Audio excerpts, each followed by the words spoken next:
എല്ലാവർക്കും നമസ്കാരം. ഇന്ന് പ്രപ്പോസ് ഡേ ആണല്ലേ? നിങ്ങൾ ആരെയൊക്കെ പ്രപ്പോസ് ചെയ്തു? അല്ലെങ്കിൽ നിങ്ങളെ ആരൊക്കെ പ്രപ്പോസ് ചെയ്തു? കമൻറ്റ് ചെയ്യാൻ പറ്റുന്നൊരു കമൻറ്റ് ചെയ്യൂ കേട്ടോ. അപ്പോൾ ചില ആൾക്കാർ ചിന്തിക്കും, പ്രപ്പോസ് ചെയ്യാനോ ഈ പ്രായത്തിലോ? ഏയ്, പ്രായം അതിനൊരു പ്രശ്നമല്ലെന്നേ. പ്രപ്പോസ് ചെയ്തോ, പക്ഷേ പാർട്ട്ണർ ഇല്ലാത്തയാളെ പ്രപ്പോസ് ചെയ്യണം. എനിവേ, ഞാനൊരു തമാശ പറഞ്ഞതാണ്. നമ്മുടെ ഇന്നത്തെ സബ്ജക്റ്റ് എന്ന് പറയുന്നത്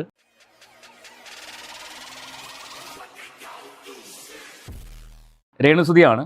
പക്ഷേ രേണുസുതിയെ വിമർശിക്കാനല്ല വന്നത്. രേണുസുതിയെ വിമർശിച്ച ഒരാളെക്കുറിച്ച് പറയാൻ വേണ്ടിയാണ്. ഞാൻ ഇയാളുടെ വീഡിയോകൾ അങ്ങനെ ചെയ്യില്ലായിരുന്നു. പക്ഷേ ചെയ്യാനുള്ള കാരണം, ആളുടെ ചാനൽ മുഴുവൻ സിനിമാക്കാരെക്കുറിച്ചും സീരിയലുകാരെക്കുറിച്ചും ഒക്കെ വായി തോന്നിയത് കോതയ്ക്ക് പാട്ട് എന്ന ലെവലിൽ പറഞ്ഞുകൊണ്ടിരിക്കുന്ന ഒരാളാണ്. വിമർശനങ്ങളാവാം, എന്നാൽ അവരുടെ പേഴ്സണൽ ലൈഫ്, അവരുടെ ഫാമിലി, ഇതിനെല്ലാം വലിച്ചെടുത്ത് തൻ്റെ ചാനലിൽ ഇട്ടിട്ട് അപരാധം പറയുക എന്ന് കേട്ടിട്ടില്ലേ? അത് ചെയ്യുന്നൊരു മനുഷ്യൻ. എന്നാൽ ആ വീഡിയോകൾ കാണാനുള്ള ആൾക്കാരുടെ ഒരു തിക്കും തിരക്കും കാണണം, ഭയങ്കര തിരക്കാണ്. അപ്പോൾ അശാന്തിവിള ദിനേശിനെ കുറിച്ചാണ് ഇന്ന് സംസാരിക്കാനുള്ളത്. ഞാൻ ഇയാളുടെ വീഡിയോ ചെയ്യാനുള്ള കാരണം, കുറച്ച് വർഷങ്ങൾക്ക് മുൻപ് ഞാൻ മെമ്പറായിട്ടുള്ള ഒരു സംഘടന, ആ സംഘടനയിലുള്ള ഒരു മെമ്പർ മരിച്ചുപോയി. അപ്പോൾ അദ്ദേഹം മരിച്ച് അദ്ദേഹത്തിൻ്റെ ബന്ധുക്കളാരും ഉണ്ടായിരുന്നില്ല. സുഹൃത്തുക്കൾ, നമ്മൾ ഈ അംഗങ്ങൾ മാത്രമേ ഉള്ളൂ. അപ്പോൾ അദ്ദേഹത്തിൻ്റെ ബോഡി, ഇദ്ദേഹം മരിക്കുന്നത് എറണാകുളത്ത് വെച്ചിട്ടാണ്. എറണാകുളത്ത് ജനറൽ ഹോസ്പിറ്റലിൽ കിടന്നാണ് മരിക്കുന്നത്. ഇദ്ദേഹത്തിൻ്റെ ബോഡി വിട്ടു തരണമെങ്കിൽ അദ്ദേഹത്തിൻ്റെ ബന്ധുക്കൾക്ക് മാത്രമേ വിട്ട് കൊടുക്കത്തുള്ളൂ എന്ന് ഹോസ്പിറ്റലുകാർ പറയുന്നു. അപ്പോൾ ഞങ്ങൾ പറഞ്ഞു, ഞങ്ങൾ ഏറ്റെടുത്തോളാം, ഞങ്ങൾ മറവ് ചെയ്തോളാം എന്ന് പറഞ്ഞിട്ട് അവരെ സമീപിച്ചു. ഒരു രക്ഷ ഉണ്ടായിരുന്നില്ല. അങ്ങനെ 14 ദിവസം കഴിഞ്ഞിട്ടാണ് ഇദ്ദേഹത്തിൻ്റെ ബോഡി കിട്ടുന്നത്. ഈ 14 ദിവസവും ഈ സംഘടനയും ഈ സംഘടനയിലുള്ള ഭാരവാഹികളും ഒക്കെ, ഞാൻ ഉൾപ്പെടെ, ഈ ഒരു ബോഡി വിട്ട് കിട്ടാൻ വേണ്ടി കയറി ഇറങ്ങാത്ത സ്ഥലങ്ങളില്ല. കളക്ട്രേറ്റ് വരെ കയറി ഇറങ്ങിയിട്ടുണ്ട്. ഇത്രയൊക്കെ ചെയ്ത് ആ ബോഡിയൊക്കെ വിട്ട് കിട്ടി, ഇത് മറവ് ചെയ്തു. അതിനുശേഷം ഇയാളുടെ ഒരു വീഡിയോ വരുന്നുണ്ട്. ഇന്നയാൾ മരണപ്പെട്ടു. ഇവിടെ നാട്ടിൽ 2-3 സംഘടനകളുണ്ട് ഈ ഒരു ഫീൽഡുമായിട്ട് ബന്ധപ്പെട്ട്. ഒരു സംഘടന പോലും തിരിഞ്ഞു നോക്കിയില്ല എന്നും പറഞ്ഞിട്ട് ഇയാളൊരു വീഡിയോ ചെയ്തു. അതായിരുന്നു ആളുടെ ആ വീഡിയോയുടെ കോണ്ടന്റ് എന്ന് പറയുന്നത്. അപ്പോൾ ഞാൻ അതിനെ സംബന്ധിച്ച് ഞാനൊരു വീഡിയോ ചെയ്തിട്ടുണ്ടായിരുന്നു. അങ്ങനെയല്ല, അതിങ്ങനെയാണെന്ന് പറഞ്ഞിട്ട്. എന്നാൽ ഇയാൾക്ക് വിളിച്ചന്വേഷിക്കാനുള്ള സാഹചര്യങ്ങളുണ്ട്. ഇയാളുടെ സുഹൃത്തായിട്ടുള്ള അല്ലെങ്കിൽ സുഹൃത്തുക്കളായിട്ടുള്ള ആൾക്കാർ, ഈ ഫീൽഡിലുള്ള ആൾക്കാരുണ്ട്. അവരോട് ആരോടും ചോദിക്കാതെ പുള്ളിക്ക് വായി തോന്നുന്ന കാര്യങ്ങളൊന്നും വിളിച്ചു പറഞ്ഞു. അവസാനം ഞാൻ ഈ വീഡിയോ ചെയ്തതിന് ശേഷം ഇദ്ദേഹം എനിക്കും കൂടി അറിയാവുന്ന ഒരാളോട് ചോദിച്ചു, ആ പയ്യൻ ആരാ, ആ ചെറുക്കൻ ആരാ എന്നുള്ള ലെവലിൽ ചോദിച്ചു. അപ്പോൾ അദ്ദേഹം പറഞ്ഞു, ഇന്ന ആളാണ്, ഇന്ന കാര്യങ്ങൾ ചെയ്യുന്ന ആളാണ് എന്ന് പറഞ്ഞു. അത് കഴിഞ്ഞിട്ട് ഇയാൾ വന്നിട്ട് മാപ്പ് പറഞ്ഞു, ക്ഷമ ചോദിച്ചു. പക്ഷേ ആ ക്ഷമ ചോദിച്ചത് എവിടെയാണെന്നറിയോ? വേറെ ഏതോ ഒരു ടോപ്പിക്ക് സംസാരിച്ചതിൻ്റെ ഇടയിൽ കൂടി ഞാനിങ്ങനെ സംസാരിച്ചു, ഞാൻ അതിന് ക്ഷമ ചോദിക്കുന്നു. ഇതാണ് അശാന്തിവിള ദിനേശിൻ്റെ ഒരു ക്വാളിറ്റി എന്ന് പറയുന്നത്. ഇപ്പം ഞാൻ എന്തുകൊണ്ടാണ് ഈ അശാന്തിവിള ദിനേശിൻ്റെ അടുത്തെന്ന് ചോദിച്ചാൽ, ഇയാൾ രേണുസുതിയെക്കുറിച്ച് കുറച്ച് കാര്യങ്ങൾ പറയുന്നുണ്ട്.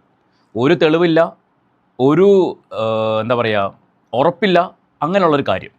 നമ്മളിപ്പോൾ രേണുസുതിയെ വിമർശിക്കാറുണ്ട്, നമ്മൾ രേണുസുതിയെക്കുറിച്ച് സംസാരിക്കാറുണ്ട്, നമ്മൾ രേണുസുതി സംസാരിക്കുന്ന കാര്യങ്ങളെക്കുറിച്ച് പറയാറുണ്ട്. അതായത് രേണുസുതി വീട്ടിനകത്ത് നടക്കുന്ന കാര്യങ്ങൾ പോലും അവിടെ മീഡിയ, അത് രേണുവിൻ്റെ സ്വന്തം ചാനലാണെന്ന് പറയുന്നുണ്ട്, ആ ചാനലിൽ എടുത്ത് എയർ ചെയ്യുന്നു. ഇപ്പം ഈ ഇടയ്ക്ക് തന്നെ വീടിന് ഭയങ്കര ചൂടാണ്, ചുറ്റും മരങ്ങളൊന്നുമില്ല എന്നൊക്കെ പറയുന്ന കാര്യം, അവരുടെ വീടിനകത്ത് ഇരുന്ന് സംസാരിക്കുന്ന കാര്യം, അത് പുറത്ത് പോകുന്നതുകൊണ്ടാണല്ലോ ആൾക്കാരുടെ അടുത്ത് വെച്ച് വിമർശിക്കുന്നത്. അപ്പോൾ ഇവർക്കത് പുറത്ത് പോയി ആൾക്കാർ വിമർശിക്കണം, വിമർശിച്ചിട്ട് കൂടുതൽ ആൾക്കാർ എടുക്കണം, അങ്ങനെ ലൈം ലൈറ്റ് നിൽക്കണം, ഇതാണ് ഇവരുടെ ഒരു താല്പര്യം. അതിൻ്റെയൊക്കെ പേരിലാണ് നമ്മളിപ്പോഴുള്ള ആൾക്കാർ രേണുസുതിയെ വിമർശിക്കുന്നത്. പക്ഷേ ഇന്ന് വരെയും ഒരു കാര്യവും ഇല്ലാത്തത് പറഞ്ഞിട്ടില്ല. എന്നാൽ അശാന്തിവിള ദിനേശ് ചെയ്യുന്ന ഒരു പരിപാടി എന്ന് പറഞ്ഞാൽ, ഇല്ലാത്ത കാര്യങ്ങൾ പറഞ്ഞുണ്ടാക്കുക. രേണു ദുബായി പോകുന്നത്, അല്ലെങ്കിൽ രേണു ഗൾഫ് കൺട്രീസിൽ പോകുന്നത് വേറെ പണിക്കാണ്, മറ്റേ പണിക്കാണ്, ഈ ലെവലിലാണ് അശാന്തിവിള ദിനേശ് സംസാരിക്കുന്നത്. അതിനകത്ത് പ്രത്യേകിച്ച് ഒന്നും ഇല്ലെന്നുള്ളതാണ്. ഒരു ഡോക്യുമെൻറ്റും അയാൾക്ക് വയ്ക്കാനില്ല, ഒന്നും തെളിവ് കാണിക്കാനില്ല, വെറുതെ അങ്ങോട്ട് പടച്ച് ഇറക്കുകയാണ്. നമുക്ക് എന്തായാലും പുള്ളിയുടെ വീഡിയോ ഒന്ന് കണ്ടു നോക്കാം, എന്താണ് പുള്ളിക്ക് സംസാരിക്കാനുള്ളതെന്ന് കണ്ടു നോക്കാം. ഈ ഒരു വീഡിയോ ചെയ്തതെന്ന് പറഞ്ഞിട്ട് ആരും ഞാൻ രേണുസുതിയെ വെളുപ്പിക്കാൻ വേണ്ടിയാണെന്നോ അല്ലെങ്കിൽ രേണുസുതിയെ സപ്പോർട്ട് ചെയ്യാൻ വേണ്ടിയാണ് ഇറങ്ങിയതെന്നൊന്നും ചിന്തിക്കേണ്ട. രേണുസുതിയുടെ നിലപാടുകളോടും രേണുസുതിയുടെ സ്റ്റേറ്റ്മെൻറ്റുകൾ, മോശം സ്റ്റേറ്റ്മെൻറ്റുകളോടും എനിക്ക് വിയോജിപ്പ് തന്നെയാണ്. പക്ഷേ ഇല്ലാത്ത കാര്യങ്ങൾ പറയുന്ന ഇത്തരക്കാർക്കെതിരെ നമുക്ക് സംസാരിച്ചേ പറ്റുള്ളൂ, സംസാരിക്കാതിരിക്കാൻ പറ്റില്ല. അതുകൊണ്ട് നമുക്ക് അശാന്തിവിളയുടെ വീഡിയോ ഒന്ന് കണ്ടു നോക്കാം. മുൻപ് കേരളത്തിലെ ചാനലുകളിൽ അവതാരക പെണ്ണായിരുന്ന ഒരുത്തി സ്ഥിരമായി ഗൾഫിൽ ചുറ്റിയടിക്കുമായിരുന്നു. പറയുന്ന രീതി കണ്ടോ? ഇത് ഏതൊരു ആങ്കറിനെ കുറിച്ചാണ്. മുൻപ് കേരളത്തിലെ ചാനലുകളിൽ അവതാരകയായി ജോലി ചെയ്തിരുന്ന ഒരുത്തി, ഒരു കൾച്ചറില്ലാത്ത സംസാരം, സ്ത്രീകളെ എങ്ങനെ ബഹുമാനിക്കണമെന്ന് അറിയില്ല. ഒരു ചാനലിൽ വന്നിട്ട്, അല്ലെങ്കിൽ സ്വന്തം ചാനലായിക്കോട്ടെ, എന്തോ ആയിക്കോട്ടെ, അവിടെ വന്നിരുന്നിട്ട് ഇത്തരം ലാംഗ്വേജ് യൂസ് ചെയ്യുക, ഒരുത്തി, അതുകൊണ്ട് ആക്സെപ്റ്റ് ചെയ്യാൻ പറ്റില്ല ഇത്തരം സംഭവങ്ങളൊന്നും. പക്ഷേ ഇത് ആക്സെപ്റ്റ് ചെയ്യുന്ന ഒരുപാട് ആൾക്കാരുണ്ടെന്നുള്ളതാണ്. ഇയാളുടെ ചാനലിൽ വീഡിയോകൾ വന്നു കഴിഞ്ഞാൽ ഒരു 40,000, ഒരു 50,000 ഈ ലെവലിലാണ് വ്യൂസ് വരുന്നത്. അപ്പോൾ അത്രയും ടോക്സിസിറ്റി നിറഞ്ഞ ആൾക്കാർ നമ്മുടെ സമൂഹത്തിലുണ്ടെന്നല്ലേ അതിനർത്ഥം അല്ലേ? അല്ലെങ്കിൽ ഇത്തരം സംസാരങ്ങളെ പ്രോത്സാഹിപ്പിക്കുമോ? നമുക്കൊരാളെ വിമർശിക്കാം, സഭ്യമായ ഭാഷ ഉപയോഗിച്ച് സഭ്യമായ രീതിയിൽ വിമർശിക്കാം, ഒരു പ്രശ്നമില്ല. എന്നാൽ ഇയാൾ സംസാരിക്കുന്നത് ഒരുതരം സഭ്യമല്ലാത്ത രീതിയിലാണ് സംസാരിക്കുന്നത്. ഈ പറഞ്ഞ പോലെ എന്താ, ഈ പണ്ട് ഈ കടയുടെയൊക്കെ മുന്നിലിരുന്ന് അമ്മാവന്മാർ സംസാരിക്കില്ലേ, ആ രീതിയിൽ. ബാക്കി കേൾക്കാം. അങ്ങനെ കമ്പനി കൂടി, ഗൾഫിൽ ചെന്ന കമ്പനി കൂടി ശിവാശ്രീകളൊക്കെ പോലുള്ള ഒരുപാട് കാശ് മുടക്കി വാങ്ങാവുന്ന മദ്യം വാങ്ങി ഈ സ്വീകരിച്ച് കൊണ്ടുപോകണവന്മാർ കഴിപ്പിക്കും. അങ്ങനെ ഫിറ്റായി കഴിഞ്ഞാൽ അപ്പോൾ ഈ അവതാരക ചെയ്യുന്നത് ഉറുതുണി ഊരിയെറി എന്നിട്ട് അങ്ങോട്ട് അമ്മാനെ നിർത്താൻ പാടും. ഇപ്പോൾ എന്തുകൊണ്ടോ ആ പഴയ ഗ്യാങ്ങുകൾക്കൊന്നും ഇവിടെ വേണ്ട, ചാനലുകൾക്കും വേണ്ട, ഏതാണ്ട് എക്സ്പയറി ഡേറ്റ് കഴിഞ്ഞു. ഏത് അവതാരകയാണെന്നോ ആരാണെന്നോ ഒന്നുമില്ല, ചുമ്മാ അങ്ങോട്ട് പറയാണ്. ഫിറ്റായതിനാൽ ഈ ഗ്യാങ്ങുകൾ എൻ്റെ എന്താ പറയുക, ഞാൻ കാണിക്കുന്ന പേക്കൂത്തുകളൊക്കെ ഒരുത്തൻ ചിത്രീകരിക്കുകയാണ് എന്ന് ഈ മാഡം അറിഞ്ഞിരുന്നില്ല. സഹകുടിയന്മാർ കൈയടിച്ച് പ്രോത്സാഹിപ്പിച്ചപ്പോൾ കെട്ടുവിടാത്ത പെണ്ണുപിള്ള അറിഞ്ഞം പുറഞ്ഞങ്ങ് ആടി തിമിർത്തു. ഒരുപാട് വീഡിയോകൾ ഇറങ്ങിയിട്ടുണ്ട്, രഹസ്യമായിട്ടൊക്കെ കാണാൻ പലരും അയച്ചു തരാറുണ്ട്. ഇപ്പോൾ ആ റോൾ ഏറ്റെടുത്തിരിക്കുന്നത് സൗജന്യം ആര് നൽകിയാലും കൈപ്പറ്റുകയും ഒരാഴ്ചക്കകം ഈ സൗജന്യം തന്നവനെ അല്ലെങ്കിൽ എന്തെങ്കിലുമൊക്കെ സഹായിച്ചവനെ തന്തയ്ക്ക് വിളിക്കുന്ന ഒരു പുതിയ അവതാരം ഇറങ്ങിയിട്ടുണ്ടല്ലോ. ഇത് കേൾക്കുമ്പോൾ തന്നെ ആൾക്കാർക്ക് മനസ്സിലാവും ഇത് ആരാണ് ഉദ്ദേശം എന്നുള്ളത്. ഇയാൾ ഇതിനകത്ത് രേണുവിൻ്റെ പേര് പറയുന്നില്ല, കാരണം രേണുവിൻ്റെ പേര് പറഞ്ഞാൽ പുറകിൽ നിന്ന് പണി വരുമെന്ന് അറിയാം. രേണു കൊണ്ടൊരു കംപ്ലയിൻറ്റ് കൊടുത്ത് ഡിഫമേഷൻ കേസ് ഫയൽ ചെയ്ത് കഴിഞ്ഞാൽ ചാനലും പൂട്ടും, ആളകത്താവുകയും ചെയ്യും. അത് ആൾക്ക് നന്നായിട്ട് അറിയാവുന്നതുകൊണ്ട് പേര് പറയുന്നില്ല. പേര് പറയാതെ ചുമ്മാ വായി തോന്നിയ കോതയ്ക്ക് പാടുന്ന ലെവലിൽ പറഞ്ഞു വെക്കുകയാണ്. നമുക്ക് ബാക്കി കേൾക്കാം, ബാക്കിയാണ് രസം, കേൾക്കാം. ഇപ്പോൾ കേരളത്തിൽ അങ്ങനെ ഒരു അവതാരമുണ്ട്. ഞാൻ ബാറിൽ പോയി ബാർ ഡാൻസ് ചെയ്തു, എന്നെ റിസീവ് ചെയ്യാൻ മലയാളികൾ മത്സരിക്കുകയാണ് ഗൾഫിൽ എന്നൊക്കെ വീരവാദം അടിക്കുന്ന ഈ തൈക്കളവി ഇപ്പോൾ ഗൾഫിൽ. അയ്യോ, തൈക്കിളവി എന്ന്. അപ്പോൾ ഈ പറയുന്ന ആൾക്ക് പ്രായം 18 ആണല്ലോ അല്ലേ? രേണു തൈക്കിളവി ആണെങ്കിൽ നിങ്ങൾ എന്താ വിളിക്കേണ്ടത്? 10-65 വയസ്സായില്ലേ? 65 മേളിൽ പ്രായം ഉണ്ടെന്ന് തോന്നുന്നു, ആയില്ലേ? ഒരല്പമൊക്കെ താണോ മാനൊക്കെ ആവാം. വളരെ മോശമാണ് ഈ സംസാരമൊക്കെ. തൈക്കിളവി എന്ത് ലാംഗ്വേജ് ആണിത്? രേണുവിനെ നമ്മൾ വിമർശിക്കും, പക്ഷേ രേണുവിനെ വിമർശിക്കുന്നത് രേണുവിൻ്റെ സംസാരവും രേണുവിൻ്റെ നന്ദികേടിനെ കുറിച്ചും ഒക്കെയാണ് പറയുന്നത്. അല്ലാതെ അവർ ദുബായി പോകുന്നത് അവരുടെ പ്രൊഫഷൻ്റെ ഭാഗമായിട്ട്, പ്രൊമോഷൻ്റെ ഭാഗമായിട്ടൊക്കെ പോകുന്നതാണ്. അതല്ലാതെ മറ്റേ പണിക്ക് പോകുന്നു എന്നുള്ളൊരു സ്റ്റേറ്റ്മെൻ്റ് ഒന്നും ഇതുവരെയും ഒരു യൂട്യൂബേഴ്സും സംസാരിച്ചിട്ടില്ല. അല്ല, എനിക്ക് ചോദിക്കാനുള്ളത് രേണുവിൻ്റെ വാലായിട്ട് നടക്കുന്ന ആൾക്കാരോടാണ്. നിങ്ങൾക്കിതൊന്നും റിയാക്ട് ചെയ്യാനില്ലേ? രേണുവിനെ കുറിച്ച് മാന്യമായിട്ട് സംസാരിക്കുന്ന അല്ലെങ്കിൽ മാന്യമായിട്ട് റിയാക്ട് ചെയ്യുന്ന ആൾക്കാർക്കെതിരെ സംസാരിക്കാൻ ഇവിടെ ആൾക്കാർ ക്യൂ നിൽക്കുകയാണ്. എന്താ ഇതൊന്നും എടുത്ത് വെച്ച് സംസാരിക്കാൻ അറിയില്ലേ? അല്ല, എനിക്ക് അറിയാത്തോണ്ടിരിക്കുക. രേണുവിൻ്റെ എന്ത് വീഡിയോ വന്നാലും, എന്ത് വിമർശന വീഡിയോ വന്നാലും അതിന് റിയാക്ട് ചെയ്യുന്ന ഒരു വാലുണ്ടല്ലോ. നിങ്ങൾക്കൊന്നും പറയാനില്ലേ ഈ കാര്യത്തിൽ? ഇയാൾ പച്ചയ്ക്ക് പറയുകയാണ് രേണു അവിടെ പോകുന്നത് മറ്റേ പണിക്കാണ്. കേൾക്കാം. ഏജന്റുമാരുടെ ഫോണിലെ മാർക്കറ്റ് വാല്യൂ ഉള്ള ഒരു മുഖമാണ് എന്നാണ് എനിക്ക് ദുബായിൽ നിന്ന് കിട്ടിയ ഒരു വാർത്ത. ദുബായിൽ നിന്ന് ആര് പറഞ്ഞു തന്നോട്? ആ പറഞ്ഞ ആളുടെ പേര് പറ.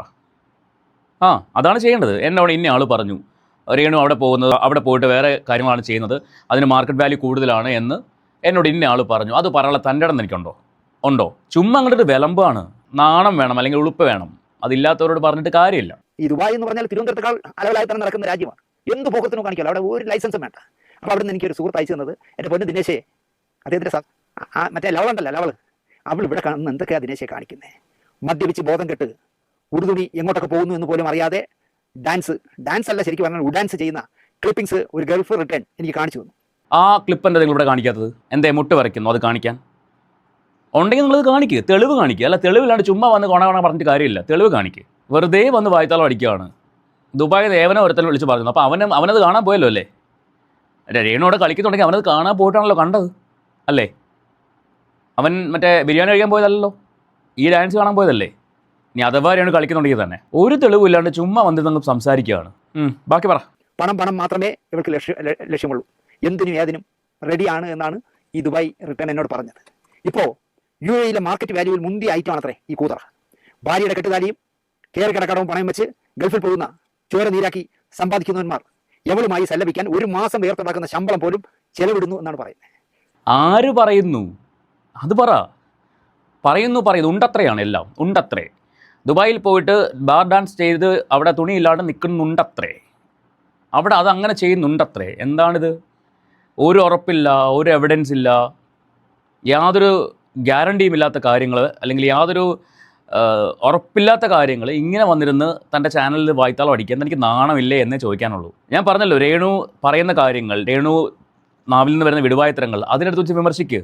അതിനൊരു അന്തസ്സുണ്ട്. ഇയാൾ മാത്രമല്ല, ഒരു സ്റ്റാർ വ്ളോഗ്സ് എന്ന് പറഞ്ഞൊരു ചാനലുണ്ട്. തുറന്ന് പറയുകയാണെങ്കിൽ ഈ തൈക്കളവന്മാർക്കാണ് ഇപ്പോൾ കടി കൂടുതൽ, അല്ലെങ്കിൽ ചൊറിച്ചിൽ കൂടുതൽ. അയാൾക്കും ഏകദേശം ഇതേ പ്രായമാണ്. ഭയങ്കര ചൊറിച്ചിലാണ്. പല നടിമാരുടെയും കിടപ്പറ രഹസ്യങ്ങൾ എന്ന ലെവലിൽ വീഡിയോകൾ ചെയ്യുന്ന ആളാണ്. ഒന്ന് ആലോചിച്ച് നോക്കിയേ. അയാളുടെ വീട്ടിലില്ലേ ഭാര്യ, മകൾ ഒക്കെ ഇല്ലേ? ആ ഭാര്യനെയും മകളെയൊക്കെ വീട്ടിൽ വെച്ചിട്ടാണ്, വീട്ടിൽ ഇരുത്തിക്കൊണ്ടാണ് നാട്ടിലുള്ള നടിമാരുടെ കിടപ്പറ രഹസ്യം എന്നൊക്കെ പറഞ്ഞിട്ട് വീഡിയോ ഇറക്കുന്നത്. ഒന്നുമില്ല, ഒരു തെളിവുമില്ലാതെ. ഇങ്ങനെയുള്ളവരുടെ ചാനലാണ് പൂട്ടിക്കേണ്ടതും വിമർശിക്കേണ്ടതും. രേണുവിൻ്റെ വാലിനോട് എനിക്ക് പറയാനുള്ളത്, രേണുവിൻ്റെ വാലിനോട് നിങ്ങൾ റിയാക്ട് ചെയ്യുന്നെങ്കിൽ ഇത്രക്കാർ റിയാക്ട് ചെയ്യും. അതാണ് ചെയ്യേണ്ടത്. അല്ലാണ്ട് രേണു കാണിക്കുന്ന തോന്നിവാസങ്ങൾ വിളിച്ചു പറയുന്ന, തെളിവ് സഹിതം വിളിച്ചു പറയുന്ന ആൾക്കാരല്ല വിമർശിക്കേണ്ടത്. ഇതുപോലെ യാതൊരു തെളിവുമില്ലാതെ, യാതൊരു രേഖകളും ഇല്ലാതെ, ഒരു ഫോട്ടോഗ്രാഫോ അല്ലെങ്കിൽ ഒരു വീഡിയോയോ ഒന്നും ഇല്ലാതെ ചുമ്മാ വന്നിരുന്നിട്ട് വായ്ത്താളടിക്കുന്ന ടീമുകളാണ് വിമർശിക്കേണ്ടത്. അതിനുള്ള ധൈര്യം കാണിക്കുക. ബാക്കി ഈ മണ്ടന്മാരെ പറ്റിക്കാൻ കഴിയുന്ന 4 ഡയലോഗുകളും അടിച്ച്, മുന്തിയ സ്കോച്ചും അടിച്ച് എന്തിനും തയ്യാറായി എവളും. പണം വന്ന് നിറയുന്നു എന്നാണ് പറയുന്നത്. പണം വന്ന് നിറയുമ്പോൾ വീട്ടിൽ അടുക്കി വയ്ക്കാക്കൂല്ല. ദിവസവും കാർ വാങ്ങിക്കുക. എന്നിട്ട് എടാ നിനക്ക് എത്ര വയസ്സായി? എനിക്ക് 3 വയസ്സ്. നിനക്കൊരു കാർ. നിനക്ക് എത്ര കാളെ? എനിക്ക് 18. നിനക്കൊരു കാർ. ഇതിൻ്റെ പേരാണ് അസൂയ. ദിവസവും കാർ വാങ്ങിക്കാൻ രേണു എന്തോ മറ്റേ നോട്ട് എടുക്കുന്ന മെഷീൻ വല്ല മീറ്റ് വാങ്ങി വെച്ചിട്ടുണ്ടോ? എടോ അവരുടെ പ്രൊഫഷൻ ഒന്നും ഇവിടെ ആരും ഒന്നും പറഞ്ഞിട്ടില്ല. അവർ ഡാൻസ് ചെയ്യുന്നു, അല്ലെങ്കിൽ അവർ ആൽബം ചെയ്യുന്നു, അവർ ഷോർട്ട് ഫിലിം ചെയ്യുന്നു, അവർ പ്രൊമോഷന് പോകുന്നു, അതിനൊന്നും ഇവിടെ ആരും കുറ്റം പറഞ്ഞിട്ടില്ല. ഇപ്പം ഞാൻ തൻ്റെ വീഡിയോയിലാണ് കാണുന്നത്. ദുബായിൽ പോയി കഴിഞ്ഞാൽ, നാട്ടിൽ നിന്ന് ഒരാൾ ദുബായിൽ പോയി കഴിഞ്ഞാൽ അത് സാധാരണ കേൾക്കുന്നൊരു കാര്യമാണല്ലോ. നാട്ടിലെ ഒരാൾ ദുബായിൽ വീട്ടു ജോലിക്ക് പോയാൽ പോലും അവൾ ദുബായിൽ പോയിട്ട് അറുമാദിക്കുകയല്ലേ, മറ്റേ പണിക്ക് പോയതാണ് എന്ന് പറയുന്ന കുറേ സോ കോൾഡ് അമ്മാവന്മാർ. പണ്ട് കാലങ്ങളിൽ അടുത്തുള്ള തട്ടുകടയിൽ കുറേ അമ്മാവന്മാരിരിക്കും. റോഡിൽ കൂടെ ഏതെങ്കിലും സ്ത്രീകൾ പോവുകയാണെങ്കിൽ ഒരു അടാറ് എന്ന് പറയുന്ന ടീമുകളുണ്ട്. അതേ ഗണത്തിലാണ് ഈ ടീമുകളൊക്കെ വരുന്നത്. ഈ അശാന്തി വിളയും ഈ സ്റ്റാർ വ്ളോഗ്സ് എന്ന് പറയുന്ന ആ ചാനലും ഒക്കെ വരുന്നത്. നിങ്ങളിത് പറഞ്ഞിട്ട് നേരെ നോക്കും നിങ്ങളുടെ വൈഫിൻ്റെ ഒക്കെ മുഖത്തല്ലേ, അല്ലെങ്കിൽ നിങ്ങളുടെ മകളുടെ മുഖത്തല്ലേ?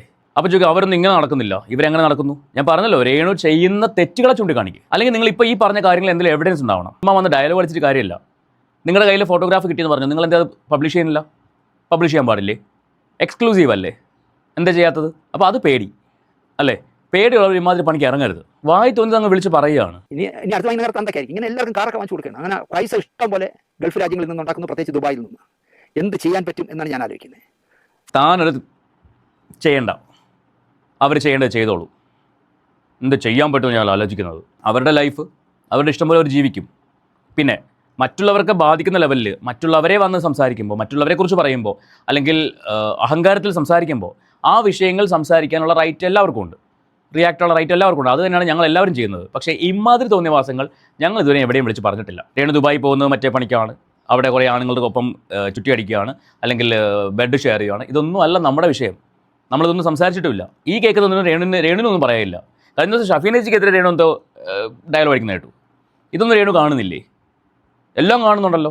അല്ലെങ്കിൽ രേണുവിന് അയച്ചു ചേർന്ന ടീമുകളുണ്ടല്ലോ, എന്താ ഇതൊന്നും കാണുന്നില്ലേ? പറയാനൊന്നുമില്ലേ? വിമർശിക്കാനൊന്നുമില്ലേ? അതോ രേണുവിൻ്റെ പേര് പറയാത്തതുകൊണ്ടാണോ? ഇയാൾ പറയുന്ന കേൾക്കുമ്പോൾ തന്നെ അറിയാൻ പറ്റും ആരെക്കുറിച്ചാണ് പറയുന്നുള്ളത്. കഷ്ടമുണ്ട്, കഷ്ടം. സ്റ്റില്ലും വീഡിയോയും ഒക്കെ അയച്ചു തരാമെന്ന് ദുബായിലുള്ള 2 പേരെ എന്നെ വിളിച്ച് പറഞ്ഞു. സാറിന് സംശയമാണെങ്കിൽ ഞാൻ തന്നെ വെല്ലുവിളിക്കുന്നു. അങ്ങനെയുള്ള വീഡിയോയും സ്റ്റില്ലൊക്കെ ഉണ്ടെങ്കിൽ താൻ പബ്ലിഷ് ചെയ്യും. തൻ്റെ ഉണ്ടെങ്കിൽ, ചങ്കുറ്റുണ്ടെങ്കിൽ പബ്ലിഷ് ചെയ്യും. അതാണ് ചെയ്യേണ്ടത്. എന്നിട്ട് താൻ ഡയലോഗ് അടിക്കുക. അത് ചെയ്യുക, അത് ചെയ്ത് കാണിക്കുക. അല്ലാണ്ട് ചുമ്മാ വന്നിട്ട് കാണാൻ പറഞ്ഞിട്ട് കാര്യമില്ല. തെളിവ് കാണിക്കുക. വെല്ലുവിളിക്കുകയാണ്. നിങ്ങളുടെ കയ്യിൽ എവിഡൻസ് ഉണ്ടെങ്കിൽ, നിങ്ങളുടെ കൂട്ടുകാരൻ അയച്ചിരുന്നാണല്ലോ പറയുന്നത്. ഈ കൂട്ടുകാരൻ എന്തിനാണ് ബാറി പോകുന്നതൊക്കെ ഊഹിക്കാനുള്ള ബോധം മലയാളികൾക്കുണ്ട്. മനസ്സിലായോ? എന്നിട്ട് പോയിരുന്ന് കാണുകയും വേണം, എന്നിട്ട് വിളിച്ച് അവരതും പറയാൻ വേണം. കഷ്ടം. എന്നാൽ ഈ പറഞ്ഞ കാര്യങ്ങൾക്ക് എന്തെങ്കിലും എവിഡൻസ് ഉണ്ടോ? ഒരു മണ്ണാങ്കട്ടയുമില്ല. ചുമ്മാ അങ്ങ് വായ്ത്താളം അടിക്കുക. കേൾക്കാൻ ബാക്കി. ഈ കക്ഷിയുടെ സ്റ്റില്ലും ഈ കക്ഷിയുടെ വീഡിയോ ഒക്കെ അയച്ചു തരാമെന്ന് പറയുന്നു. അപ്പോൾ ഞാൻ ചോദിച്ചു, നിങ്ങൾ അയച്ചു തന്നിട്ട് കാര്യം എന്താ? എനിക്ക് കാണാമെന്നുള്ളതല്ലാതെ നമ്മുടെ ചാനലിൽ ഇത് കൊടുക്കാൻ പറ്റുമോ? അതെന്താ കൊടുത്തുവിടാത്തത്? പേടിയാണോ? പേടിയാണോ മോനൂസേ? ചാനലിൽ കൊടുത്താൽ എന്താ സംഭവിക്കുക? തെളിവുണ്ടെങ്കിൽ കാണിക്കാമല്ലോ, ചെയ്തിട്ടല്ലേ. അപ്പോൾ തെളിവില്ല, ചുമ്മാ വന്നിരുന്ന് സംസാരിക്കുന്നു. അത് മാന്യന്മാർക്ക് പറ്റിയതാണോ? പറഞ്ഞിട്ടുള്ളതാണോ? നിങ്ങൾ മാന്യനാണ് എന്ന് ചിന്തിക്കുന്ന ആൾക്കാരുടെ തെറ്റിദ്ധാരണയാണ് എന്ന് എനിക്ക് പറയാനുള്ളൂ. എൻ്റെ ചാനലൊന്ന് വാച്ച് ചെയ്ത് കഴിഞ്ഞാൽ അറിയാൻ പറ്റും നിങ്ങളുടെ മാന്യത എന്താണെന്നുള്ളത്. മലയാള സിനിമയുടെ അപ്പോസ്തലനാണ്. എല്ലാം അറിയാം. എല്ലാ നടന്മാരെക്കുറിച്ചും, ഇയാൾ ജനിക്കുന്നതിന് മുമ്പുള്ള നടന്മാരെക്കുറിച്ച് വരെ ഇയാൾക്കറിയാം. അതാണ് രസം. ഞാൻ അകത്തായി പോയില്ലേ? അപ്പോൾ നിങ്ങൾ അതുകൊണ്ട് അയക്കണ്ട എന്ന് ഞാൻ പറഞ്ഞു. ഇല്ല സാറേ, സാറൊന്ന് കണ്ടിരിക്കും. സാറ് സത്യസന്ധമായി കാര്യങ്ങൾ സംസാരിക്കുന്ന ആളല്ലേ. ഒരു അലവലാതി പെണ്ണ് വന്ന് ഇവിടെ കാണിക്കുന്ന കൂതർത്തനങ്ങൾ താങ്കളെങ്കിലും ഒന്ന് കണ്ടിരിക്കുന്നു പറഞ്ഞ് എനിക്ക് സ്റ്റില്ലും വീഡിയോ ഒക്കെ അയച്ചു തരാമെന്നാണ് പറഞ്ഞിരിക്കുന്നത്. നല്ല കൾച്ചർ, നല്ല ലാംഗ്വേജ്, കൊള്ളാം. വീട്ടിൽ തന്നെയാണ് ഉപയോഗിക്കുന്നത്. വൈഫിന് മുമ്പിലും മകളുടെ മുമ്പിലൊക്കെ ഇതാണ് ഉപയോഗിക്കുന്നത്. സമ്മതിക്കണം പ്രഭോ, സമ്മതിക്കണം. നാണം വിറ്റും കാശുണ്ടാക്കിയാൽ കാശ് നാണം മാറ്റി കൊടുക്കുമെന്ന് പണ്ടുള്ളവർ പറയും. ഇതുപോലുള്ള കൂതറകൾ മലയാളികളെ നാണം കെടുത്താനായി, അല്ലെങ്കിൽ ഗൾഫിൽ എല്ലുമുറിയെ പണിയെടുക്കുന്നവന്മാരുടെ പൈസ കൊള്ളയടിക്കാനായി ഒരുങ്ങി കെട്ടി ഒറ്റയ്ക്ക് പോണ പൈസ കൊള്ളയടിക്കാനോ? താൻ തെളിവ് കാണിക്ക്. എനിക്ക് അയച്ചു തരാമെന്ന് പറഞ്ഞവരോട് അയച്ചു തരാൻ പറ. എന്നിട്ട് തൻ്റെ ചാനലിൽ കൂടെ കാണിക്ക്. അതാണ് ഗട്ട്സ് എന്ന് പറയുന്നത്. അല്ലാണ്ട് വായ്ത്താളം അടിക്കുന്നതല്ല ഗട്ട്സ്. വായ്ത്താളം മാർക്ക് പഠിക്കാം, പക്ഷെ തെളിവ് വെച്ച് സംസാരിക്കണം. റിയാക്ഷൻ വീഡിയോ എന്ന് പറഞ്ഞാൽ തെളിവ് വെച്ച് സംസാരിക്കുന്നതാണ്. അതുപോലെയല്ലേ താൻ ഓരോ വീഡിയോയും ചെയ്യുന്നത്. അന്ന് ഞാൻ ഈ പറഞ്ഞ മരിച്ചുപോയ ആ മനുഷ്യൻ മരിച്ചപ്പോൾ സംഘടനയൊന്നും ഇടപെട്ടില്ല, സംഘടന തിരിഞ്ഞു നോക്കില്ല എന്ന് പറഞ്ഞതും എന്ത് തെളിവിൻ്റെ അടിസ്ഥാനത്തിലായിരുന്നു? ഒരു തെളിവില്ലല്ലോ. എന്നിട്ട് ഏതോ ഒരു കോണ്ടന്റ് എടുത്ത് സംസാരിച്ച കൂട്ടത്തിനകത്ത് ഞാൻ അങ്ങനെ പറഞ്ഞു പോയി, എൻ്റെ അറിവില്ലായ്മ കൊണ്ട് പറഞ്ഞു പോയതാണ്, ക്ഷമിക്കണം എന്ന് ചുമ്മാ ഇങ്ങനെ വായ്ത്തളടിച്ചിട്ട് പോയി. ഇതല്ലേ തൻ്റെ ക്വാളിറ്റി? ആ ക്വാളിറ്റിയുള്ള തനിക്ക് എന്ത് യോഗ്യതയുണ്ട് ഇവിടെ രേണുവിനെ വിമർശിക്കാൻ? എന്ത് യോഗ്യതയുണ്ട്? അല്ലെങ്കിൽ താരത്തെ പറഞ്ഞ പോലെ താൻ എന്ത് ചെയ്യണം? തെളിവ് വെക്കണം, എവിഡൻസ് വെക്കണം, ഫോട്ടോഗ്രാഫ് വയ്ക്കുക, വീഡിയോഗ്രാഫ് വയ്ക്കുക, അങ്ങനെ സംസാരിക്കുക. അതാണ് ചങ്കൂറ്റം. അല്ലാണ്ട് ചുമ്മാ വന്നിട്ട് അവൾ അങ്ങനെ അവിടെ പോയി അങ്ങനെ ചെയ്തു, ഇവളിങ്ങനെ ചെയ്തു, അതല്ല ചങ്കൂറ്റം. പേര് പറയാനുള്ള ഗട്ട്സെങ്കിലും കാണിക്കും, പേര് പറയാനുള്ള. അതുപോലും ഇല്ല. Shame on you, shame on you. Anyway, Ashanti പിള്ളയുടെ ചരിത്രം ഇവിടെ അവസാനിക്കുന്നു. നിങ്ങൾക്ക് ഈ വീഡിയോയെക്കുറിച്ചുള്ള നിങ്ങളുടെ അഭിപ്രായങ്ങൾ തീർച്ചയായിട്ടും കമൻറ്റ് ചെയ്യുക. നമുക്ക് മറ്റൊരു വീഡിയോയുമായിട്ട് വീണ്ടും കാണാം. ഞാൻ വീണ്ടും പറയുന്നു, ഈ ഒരു വിഷയം ഞാൻ എടുത്ത് വെച്ച് സംസാരിച്ചെന്ന് വെച്ചിട്ട് രേണുസുതിയോടുള്ള നിലപാടിനോ അല്ലെങ്കിൽ രേണുസുതി പറയുന്ന റോങ് സ്റ്റേറ്റ്മെൻറ്റുകൾക്കോ യാതൊരു യോജിപ്പും എൻ്റെ ഭാഗത്തുനിന്ന് ഉണ്ടാവില്ല. ഇനിയും രേണു റോങ് ആയിട്ട് സംസാരിക്കുവാണെങ്കിൽ വിമർശിക്കുക തന്നെ ചെയ്യും. അതുപോലെ രേണുവിൻ്റെ വാലിനോട് പറയാനുള്ളത്, ഇവരെയൊക്കെയാണ് നിങ്ങൾ വിമർശിക്കാനുള്ളത്. രേണു പറയുന്ന മോശപ്പെട്ട കാര്യങ്ങൾ എടുത്ത് വെച്ച് സംസാരിക്കുന്ന ആൾക്കാരെയോ അല്ലെങ്കിൽ രേണു പറയുന്ന തെറ്റായ കാര്യങ്ങളെ വിമർശിക്കുന്ന ആൾക്കാരെയോ അല്ല നിങ്ങൾ വന്നിരുന്ന് ഡയലോഗ് അടിക്കേണ്ടത്. ഇവരെയൊക്കെയാണ് നിങ്ങൾ വിമർശിക്കേണ്ടത്. മനസ്സിലായോ? ഇങ്ങനെയുള്ള ആൾക്കാർ. എനിവേ, നമുക്ക് മറ്റൊരു വീഡിയോ ആയിട്ട് വീണ്ടും കാണാം.